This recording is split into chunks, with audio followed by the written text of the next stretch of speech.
The government's attempt to push the proposed Prevention of Communal Violence bill stalled the first day of the winter session of the parliament. The opposition created a ruckus after the Prime Minister announced that he was hoping to reach a consensus on the bill. Narendra Modi led BJP's charge with a letter to the PM in which he called the National Advisory Council's bill ill-conceived, poorly drafted and a recipe for disaster. Sources have told Headlines Today that the government has amended the Prevention of Communal Violence bill to blunt the opposition attack that led to both houses being adjourned. The words majority and minority that were the main sticking points have been omitted. Also, the government has said that the role of the centre will be limited to that of a coordinator and that the federal structure will not be violated. The government has decided that the proposed state of Telangana will have 10 districts, including the 2 Rayalaseema districts.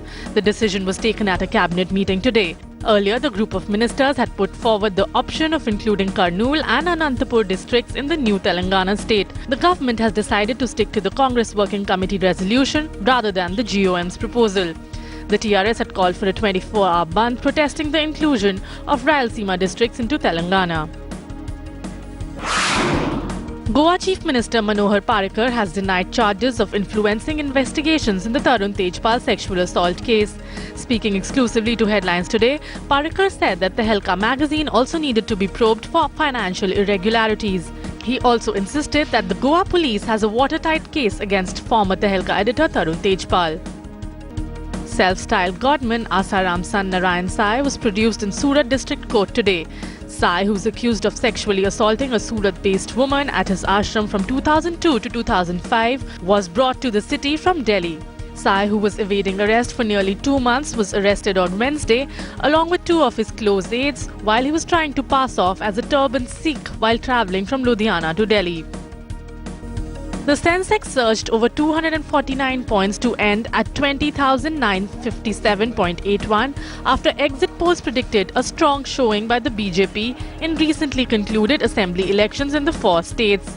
Shares of banking, capital goods, realty, refinery, PSU, power and middle sectors firmed up sharply on fresh buying support. In what comes as a huge relief to actor Salman Khan, a Mumbai court has ordered a fresh trial in the 2002 hit-and-run case. According to the court's ruling, all pieces of evidence and witnesses will be re-examined. The hearing will begin on the 23rd of December. Earlier, a magisterial court had ordered that Salman be tried for culpable homicide not amounting to murder, which attracts 10 years of imprisonment. Nawaz Sharif's statement that a 4th war between India and Pakistan will be triggered over Kashmir has created a massive uproar. After Manmohan Singh's strong reaction to Sharif's statement, now senior BJP leader Arun Jaitley took potshots at Pakistan Prime Minister. Arun Jaitley said Nawaz Sharif is talking of a 4th war over Kashmir. So far, Pakistan wanted terror and talks to coexist. Now will war and talks coexist? Other parties too have slammed Nawaz's comment. Jammu and Kashmir Chief Minister Omar Abdullah has challenged BJP's Prime Ministerial candidate Narendra Modi, asking him for an open debate on Article 370 anytime, anywhere. Taking a dig at him, Omar also said that people who did not know anything about the state of Jammu and Kashmir and Article 370 were the ones who were giving him advice. Self-styled godman Asaram's trial has been delayed till the 9th of December by a Jodhpur court.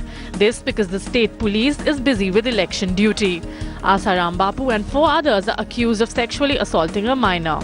Edward Snowden, the CIA contractor who revealed the scale of America's internet surveillance around the world, may have learned the hacking skills to leak thousands of files on a course he attended in India. According to the Delhi-based training institute, Snowden attended a 6-day security analyst and ethical hacking course in 2010, 2 years before he disclosed the files, which outraged foreign leaders and embarrassed his government. The Supreme Court has blamed administrators for the poor condition of hockey in India. The Apex Court also added that sportspersons should run sports federation, not politicians and businessmen. An FIR has been lodged against controversial Bangladeshi writer Taslima Nasreen for allegedly hurting religious sentiments, following a complaint by a prominent Muslim cleric in Bareilly district. In the complaint, it was alleged that with her remarks against clerics on Twitter, the writer had hurt the feelings of Muslim community. Keeping up with the tradition of Neta worship in UP, an IPS officer was found sitting at the feet of Agriculture Minister Anand Singh. The minister was in the district for a review meeting in relation to an upcoming program being organized by the government. Banda SP Uday Shankar Jaiswal was seen sitting on the floor next to the minister. The SP, however, has been issued a show-cause notice. A man-eating tiger which had killed 3 people in Mysore was captured at Chikkabargi forest in HD Koti, Mysore by forest officials. The tiger, which mauled 2 people to death in Nadahadi and Sigawadi last week, killed 1 more person at Chikkabaragi village on Tuesday. At a time when plastics are being banned worldwide, a non-governmental organization in Chennai has decided to promote it. The Samarpan Foundation has come up with the unique idea of building a house entirely out of plastic PET bottles.